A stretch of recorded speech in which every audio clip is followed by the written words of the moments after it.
So this is our first sample question for our 5th unit test.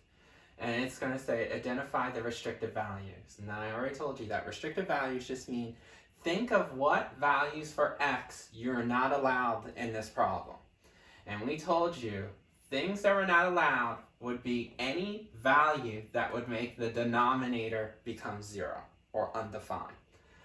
So I don't care about the top. Remember, when it says identify restrictive values or undefined, ignore the top. I don't want you to say, well, I know that if I plug in a -7 here, -7 plus 7 is 0. Doesn't matter what the top is. The top could technically be 0 and still be fine. Restricted means 0 cannot be at the bottom though. So you're going to only focus on the denominator. You're going to take the denominator and you're going to see if you can factor this out. You must try to factor it out. Okay? Don't try to plug in values to see what would become 0, because you would have to find 2 answers and it gets a little cumbersome. The best way is just to do your factoring skills. Remember, to factor anything, you always look for a GCF, go through the A through D. Do we have matching parentheses? No parentheses at all, so no. Do we have the same letter? No. Do we have the same number in all terms? No. Does it start with a negative? No. So there's no GCF, but you have to check. Then once you do that, count the number of terms. 1, 2, 3. And remember, 3 terms means that you can do shortcut, or you can do arch, or you can do FOIL. Now because there is no leading term here, I'm going to do my shortcut. Okay? Shortcut, in case you forgot. Step 1, setup. Break down the x squared as x and x. Step 2, sign issues. Remember, minus sign, the last sign of the trinomial. If it's a minus sign, that means different signs. So this would be 1 plus, 1 minus. Okay. Step 3, take the 24. Since there's no number in front, I didn't have to do any arch. I can go right into breaking down 24. 1 and 24, 2 and 12, 3 and 8, 4 and 6. Remember, I went down the list. 1, 2, 3, 4. 5 didn't work, and 6 is already on the board.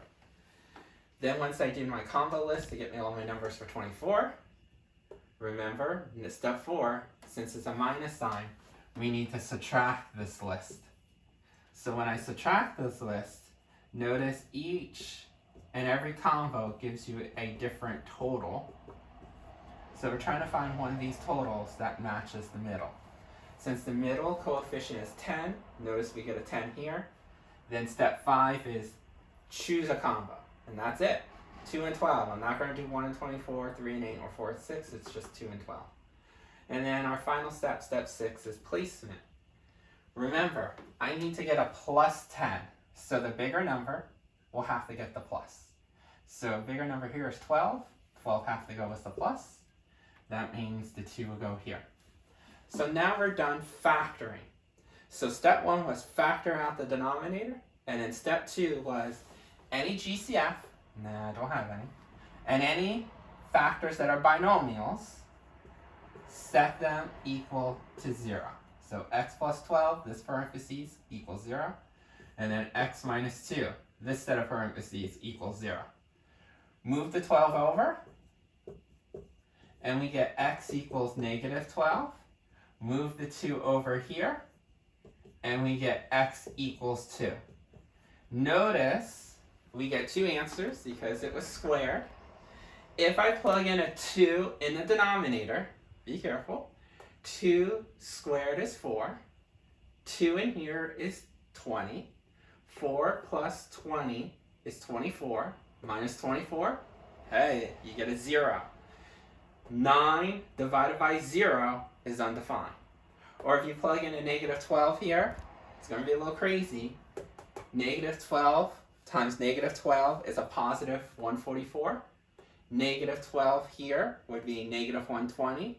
So 144 minus 120 is 24. 24 minus 24 is 0 again. Even if you put a -12 here, you would get just a -5, but because the 0 is at the bottom, it's undefined. So what we would say is that you can plug in any value for x, except x cannot equal. Do not plug in x is a negative 12. Do not plug in x is 2. These two are my restricted values. So that would be your answer. Negative 12 and 2 are your restricted values.